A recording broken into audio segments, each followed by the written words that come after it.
जय माता दी दोस्तों। आज हम आप सभी के समक्ष श्री विष्णु पुराण अध्याय 1 प्रस्तुत करते हैं। इसे परम भगवान श्री विष्णु की कथा का आप आनंद पूर्वक श्रवण कीजिए और आपके जीवन में मंगल ही मंगल होगा।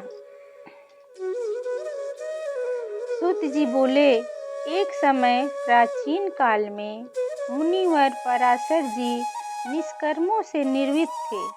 तब मैत्रेय जी ने मुनिवर पराशर जी को प्रणाम करके और चरण छूकर पूछा, हे गुरुदेव, मैंने आप ही के पास आकर संपूर्ण वेद और सारे धर्म शास्त्रों का ज्ञान प्राप्त किया है।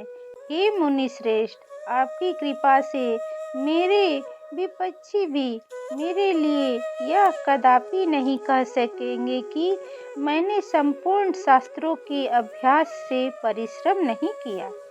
हे धर्मज्ञ, हे महाभाग, अब मैं आपके मुखारविंद से यह सुनना चाहता हूँ कि यह जगत किस प्रकार उत्पन्न हुआ और आगे भी दूसरे कल्प के आरंभ में कैसे होगा, तथा हे ब्राह्मण, इस संसार का उपादान कारण क्या है?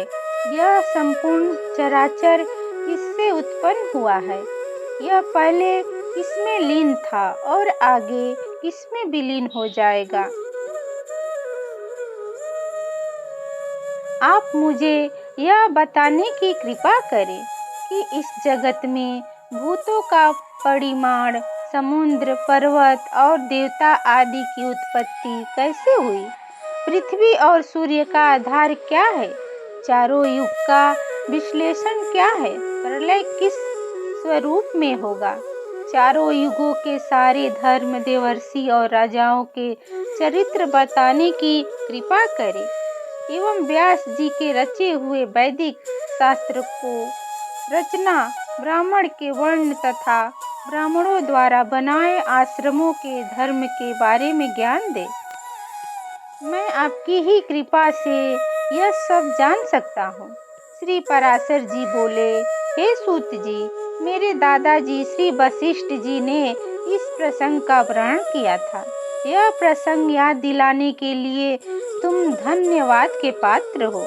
मैंने उस समय पर यह सुना था कि मेरे पिताजी को विश्वामित्र की प्रेरणा से एक राक्षस ने खा लिया। तब मुझे बहुत क्रोध आया था, इसलिए मैंने उन राक्षसों का वध करने के लिए यज्ञ का आरंभ किया था। उस यज्ञ में सैकड़ों राक्षस जलकर भस्म हो गए और यह देख मेरे दादा वशिष्ठ मुझे बोले, इतना क्रोध करना ठीक नहीं है।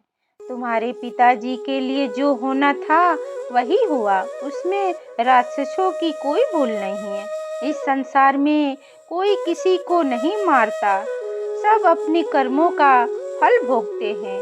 क्रोध मूर्खों को आया करता है, विद्वानों को नहीं। क्रोध मनुष्यों के अत्यंत कठोर तप का भी नाश कर देता है। महर्षि, यह क्रोध का त्याग करते ही, क्योंकि यह क्रोध की वजह से लोक तथा परलोक दोनों ही बिगाड़ के रख देता है। इन राक्षसों का वध करने का कोई मतलब नहीं है, इसलिए तुम इस यज्ञ को समाप्त कर दो। क्षमा देने में ही साधुओं का कल्याण है। महात्मा वशिष्ठ के इस प्रकार पौत्र को समझाने पर मैंने यज्ञ को संपन्न कर दिया और मेरे दादाजी प्रसन्न हो गए। उसके बाद ब्रह्मा जी के पुत्र पुलस्त्य जी वहां आए और आसन ग्रहण करके मुझसे बोले, तुम्हारे हृदय में राक्षसों के प्रति वैर भाव था, फिर भी तुमने वशिष्ठ जी के कहने पर उन्हें माफ किया, इसलिए तुम संपूर्ण शास्त्रों के ज्ञाता होंगे।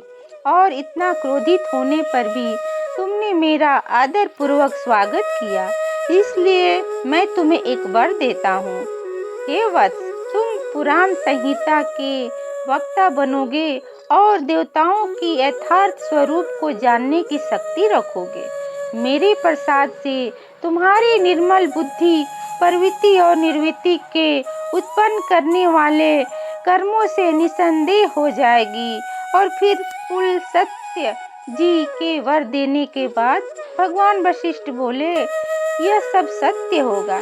हे मुनि, प्राचीन काल में भगवान वशिष्ठ और कुल सत्य जी ने जो भी कहा था वह सब तुमने मुझे इस तरह सवाल पूछकर स्मरण कराया, इसलिए मैं तुम्हें वह संपूर्ण पुराण संहिता ज्ञान दूंगा। यह सृष्टि भगवान विष्णु से उत्पन्न हुई, इनकी रचना भगवान विष्णु ने ही की है। वह इसकी स्थिति और लय के करता है तथा ये जगत भी वे स्वयं है। इस प्रकार श्री विष्णु पुराण के पहले अंश में इसका श्री विष्णु पुराण अध्याय पहला समाप्त हुआ। जय श्री हरि, जय श्री हरि, जय श्री हरि।